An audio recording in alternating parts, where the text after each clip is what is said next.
Just quieten down, baby. Per capita export value. Libraries! Minister, are you embarrassed by your behavior today? There's a lot of bleeding hearts around. Do you have the fortitude or the gonads to stand up and come across here and say that to me, you son of a bitch? Just watch me. He certainly went too far, Mr. Speaker, when I saw him stick his tongue out. Contemptuous disregard. More than a slab of bacon talking here. The disappointment you also feel is my responsibility. I lost my temper. What is the nature of your thoughts? The word was FART.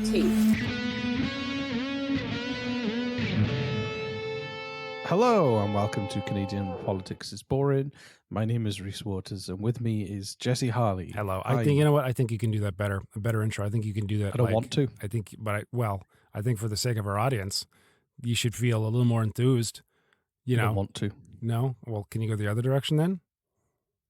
No, I think I've done it. Let's move on because the nice You'd be great on an improv troupe. Just saying. Just. If you ever want to explore that part of you, your creativity. I'm fine. I'm good. I'm totally fine. Improv's yes and. Rhys's version of that is no and stand still and be quiet. Yeah. No, I'm fine, thank you. Anyway. So Jesse, STD Zone. STD Small Zone. Talk Dimension Zone. What have you been up to? I've been playing Life is Strange True Colors, which is okay. It's okay. I don't know what that is. Video game. Okay. It's not great. It's from Don't Nod Entertainment Development Studios, who have made the amazing Life is Strange series, and this is the latest one. And whoa. Is that how you shut me up by playing a speak pipe? Okay, fine. No, I'm done. No, that was an accident. That was an accident. I was just trying to get in there. Yeah, sure. Sorry. Okay. Anyway, Life is Strange. Life is Strange is an amazing series of video games, and the latest one is I'm all ears. Meh. Tell me more. No, I know. Stop it. I can tell. About your video games. Yeah, you don't care. Tell me about your life. What's going on with you? The Bears are back. See, I knew you were just waiting just to tell me something spectacular. All right. The Bears are back. The Bears are back. And they are back in town. They're back. Yeah, they've woken up from their slumber and now they're How many bears are there? Yeah. There's 3 of them. Jesus. Daddy Bear. Seriously? Mommy Bear and Baby Bear. Is that what you've named them? Okay. Yeah. Anyway, but they did. Bruce, they got in. Maria. Turns out and they Timmy. like cake. Okay. They took some cake wrappers. I feel like you're making this up. No, this is true. They broke into your house. No, they broke into the garbage. Okay. So you just said they broke in. To the garbage. Okay. That's That's a anyway. bit different.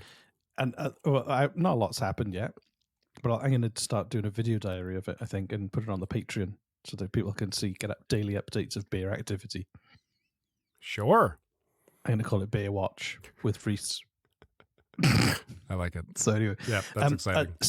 Something else I wanted to talk about. All right. I don't know if you remember. Remember I went off on one about scent sensitivity? Yes, I do. And I said, hey, if it affects you, send me an email or something. I don't believe it. Someone emailed. Someone emailed, yeah. And didn't we get a speak pipe as well? I don't know if we did about that. I'll have to go back through. We had a lot of speak pipes recently, which is great.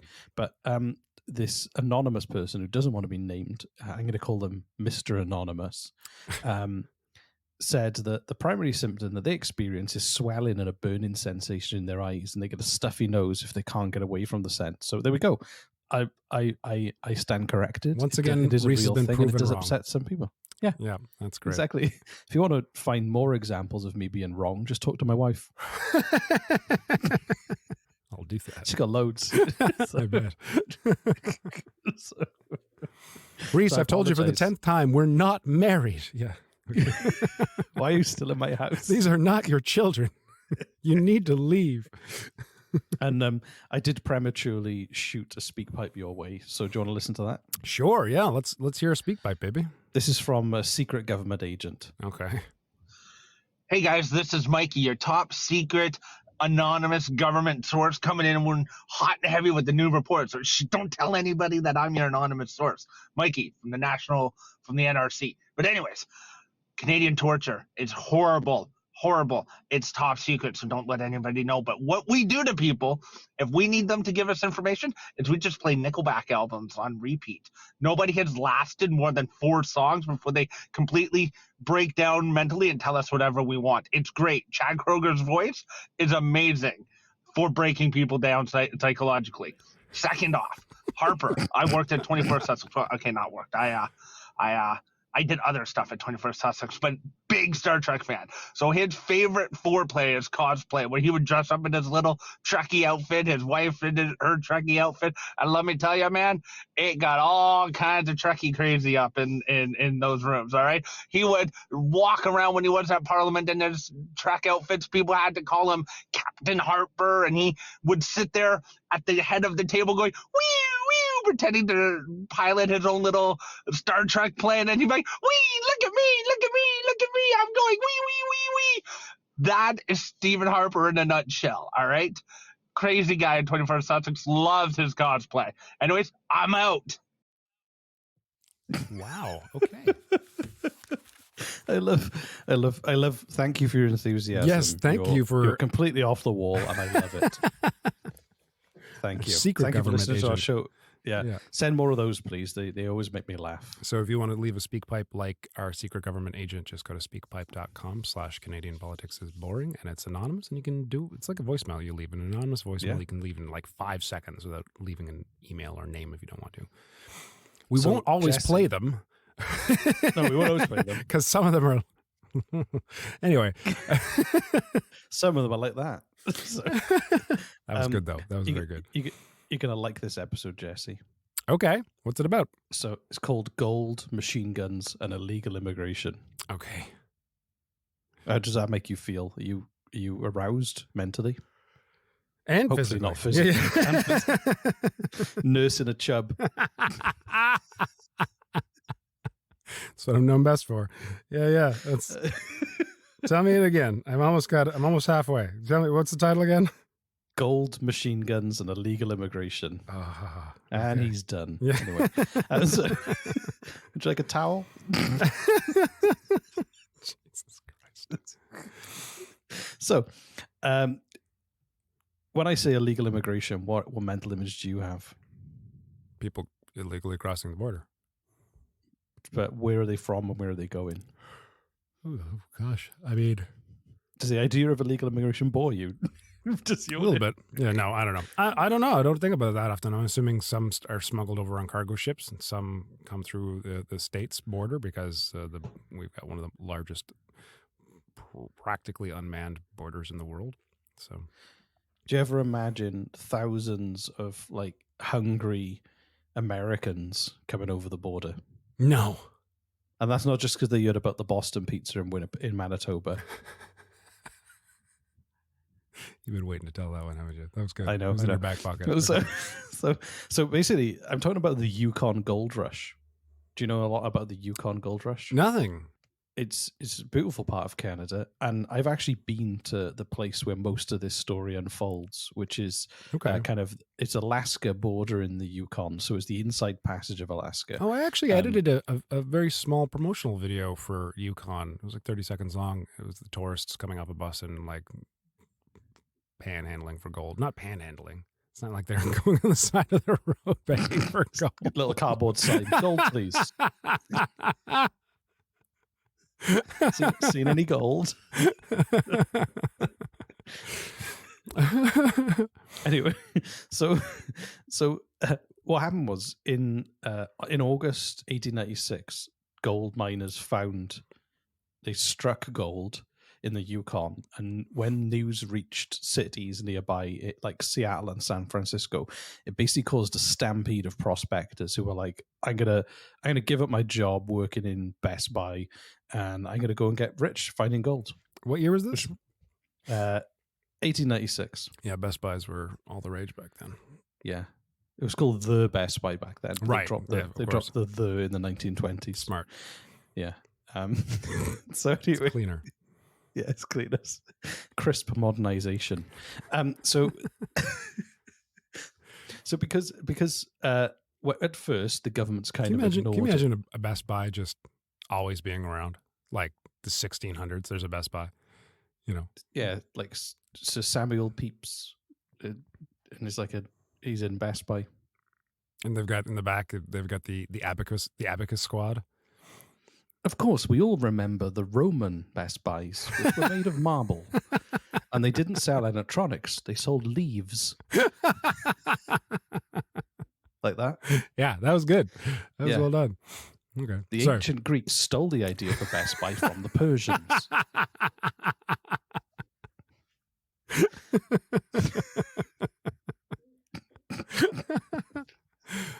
Somebody please make a documentary about this. Anyway, so that part of Canada, not many people lived there. There wasn't a lot going on. It was kind of explored by Europeans, inhabited like heavily by kind of the original people who were there, the indigenous people. Right. But basically, 100,000 people decided to migrate there looking for gold in a period of 3 years between 1896 and 1899. So there was almost no infrastructure there, but 100,000 people turned up during those 3 years. They're probably willing to camp, I'm sure. You know, yeah, they weren't expecting like maybe they had like a suburban house, right? No, but like they probably came with like oxen and a trailer and more horses and a tent and stuff like that. Like, well, and that was it. A lot of people sold everything they had to get up to the Yukon, because even like just a small amount of gold discovery could make you incredibly wealthy. So they were like, well, I'm gonna put all in on this. So. Right. The main access point to the Yukon was from a small port called Skagway, which I've been to, and it's Skagway. Skagway. Is that true? That's just called Skagway. What province is that in? It's not. It's in Alaska.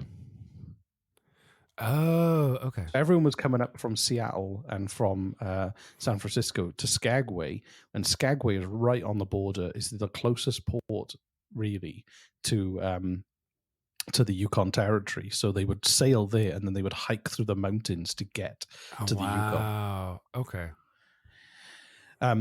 So they'd have to climb over some really dangerous mountain passes. There was the Chilkoot Pass or the White Pass to the Yukon River to get down to do it, and because it was so dangerous and because it was so kind of isolated, Canadian authorities on the border, and just to give you a bit of context, when I went to Skagway, me and my wife, we jumped on a train. If that's who she really is. We jumped on a train that took us up through the mountains to the border, because they built this kind of railroad that would take you right up to the Canadian border. Okay. And then we kind of went over into the Yukon, but you weren't allowed to like get off because we didn't have passports with us or whatever. Okay. But anyway, and then you came back down. So so like the train dipped into Canada on its path through the Yukon. Not through it went from Skagway into Canada essentially. But then it came back. But the train line didn't exist then. Back then, like it was just mountains that you had to climb up and follow these trails. And Canadian authorities, because they knew that people coming in would die if they didn't have everything they needed, they wouldn't let you cross the border unless you had a year's supply of food with you. Wow. That's a lot of Costco. That's a lot of runs. Food, man. That's a lot of a lot of Costco muffins. So, is that what you said? Yeah, exactly. They like Costco, like Kirkland toilet paper. There's loads. It's insane. You can't have a year's worth of food. For one thing, it would go bad. Well, I guess it was tins. Okay. Oh, yeah. Just get used to having spaghetti on toast. Right. It's fine.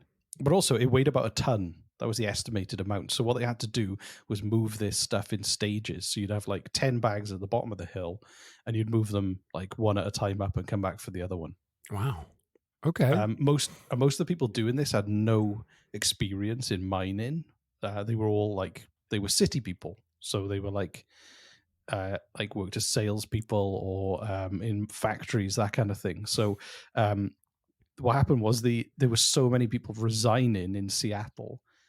So the mass resignations in Seattle were so bad that the mayor, 12 policemen, and most of the people who drove the streetcars all left for the gold rush. Wow. And they're planning on going out. up for like at least a year. Well, yeah. They're like, we're out. I know I'm the mayor, but I'm sorry, I want gold. Right. So like to get across the border into Canada, well, I guess it was an illegal, hold on. Who was the year's worth of food for? That must have been for Canadians. Like you're talking about illegal immigration into Canada. Yeah, they were letting them over to do because it wasn't really that big a deal, but it was much more they were there to say, hey, if you're going to come over and go to find gold in Canada, because these were Americans mainly. If you're going to come into Canada, so they weren't trying to stop them then.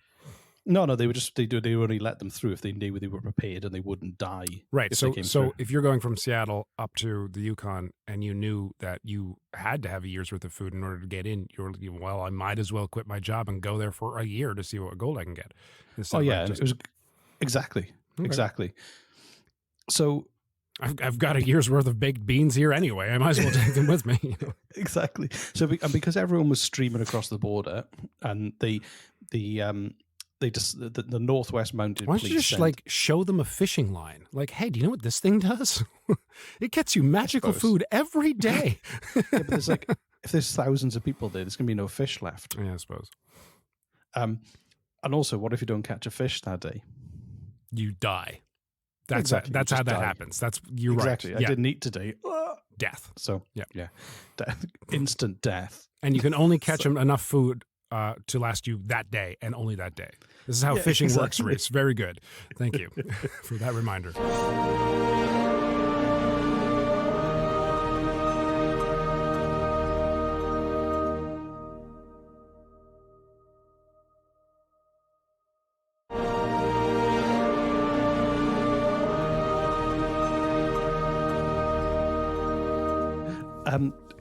So at near the kind of one of the main gateways to the Yukon, the Northwest Mounted Police set up a detachment there to secure the location, and heavily armed Americans didn't like it. They demanded the police post be taken down, or they were going to shoot at them all. Apparently, Jesus. So they set up semi-permanent posts at Chilkoot and the White Pass, complete with machine guns. Oh my god!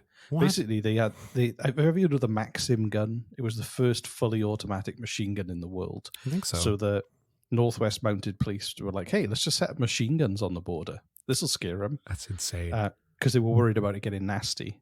So they said they had a 200-man army there to control the border, and they had like soldiers there, and then just machine guns pointed at all the people coming over the border looking for gold. Jesus, did they use them? I don't think so. No, but they would be sat there pointing them at you as you're carrying your bags slowly up a hill, which is worrying. Okay, so it's just to make sure that brawls didn't break out or something. Also, because there was so much money involved. Because the other thing that happened was people were like selling everything they had to go up to Skagway, and then there would be these people in Skagway who would. Have you heard the phrase? Don't dig for gold, sell pickaxes. Yeah, actually, yeah. So it kind of comes from this, where instead of the real gold was not only the friends you made on the way there, but also the ability to sell overpriced equipment to people who were arriving who didn't know how much things cost, and they didn't have anywhere else to buy them from. There was a lot of criminal stuff going on where people were being ripped off. It doesn't sound criminal. It just sounds enterprising. I guess so, but also like people, you're digging up gold in the middle of nowhere. Say you're looking for gold, and there's someone 10 meters away looking for gold, and they find gold. You just put a pickaxe through their head, and it's yours. Right. Okay. Yeah. So you can imagine there's a lot. I'm not saying I'd do that. Uh-huh. I was inhabiting the body of a wrong'un. So a wrong'un? Yeah, a wrong'un. Someone who does wrong. Right. Yeah. Okay. This must be a Welsh thing. Yeah.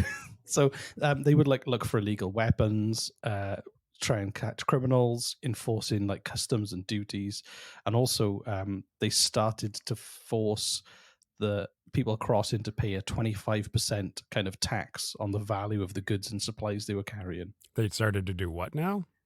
So say you had a ton, you had your ton of stuff, your year's worth of food, your pickaxe, a raincoat, I don't know, maybe like a Nintendo Switch for when you got bored, all those things. Right. The Canadian Mounties would be like, okay, we reckon the value of all this is this much, so you've got to give us 25% of that if you want to cross the border to get gold. While machine guns are pointed at you. And then also so basically it just turned into exploiting everybody exploiting everybody else. Yeah, exactly. It's like Bitcoin. It's exactly like Bitcoin, Reese. Without machine 100% guns. exactly like Bitcoin. That's right. It is. I couldn't think of a better analogy. Yeah, please continue. Yeah. Everyone thinks they can get rich doing it, and then they just mindlessly spend money on it, and then other people exploit them. It's just what happens. Just because sometimes you get a pickaxe in the head. All right. Yeah. It worked for one person 3 years ago. Why won't it work for me now when everyone else is doing it? So also as well, the Mounties had a reputation for being honest, but some of them did take bribes.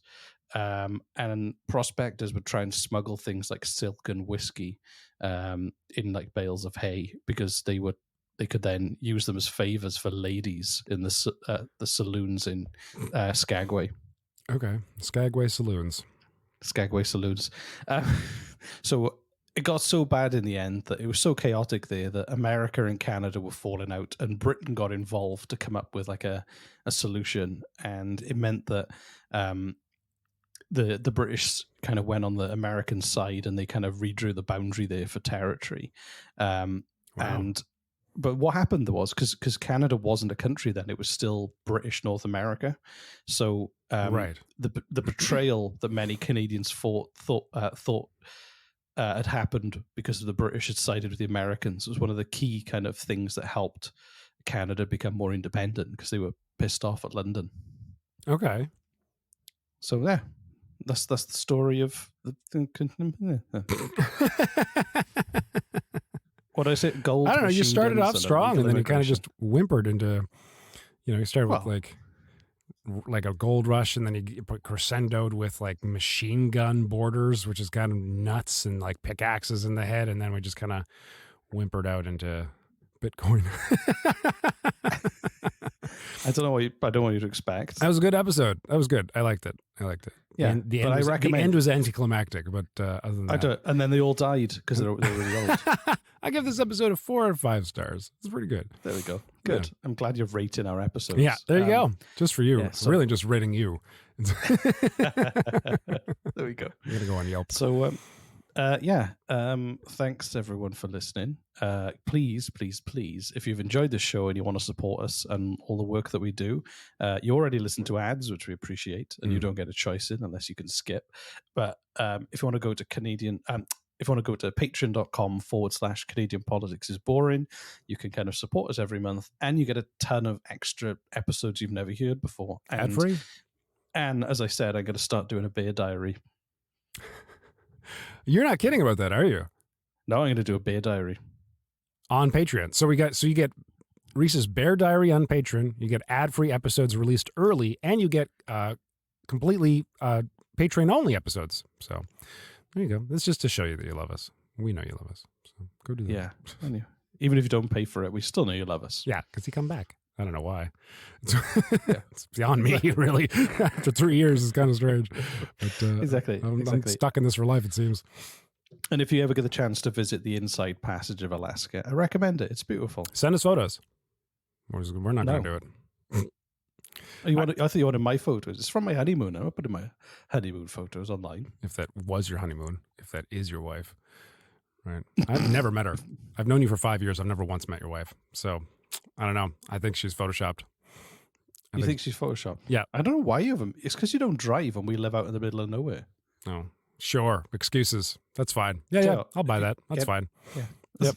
She's totally real wife. Totally real. Yeah. I believe you. Yeah. Mm-hmm. Yeah, she is real. Mm-hmm. She's like, she's not a figment of my imagination, like the movie A Beautiful Mind. I forget who said it was one way to make something creepy is by overstating the obvious. Kind of like, all right, I'm going to go home to my wife who is currently alive and very much not dead. Just like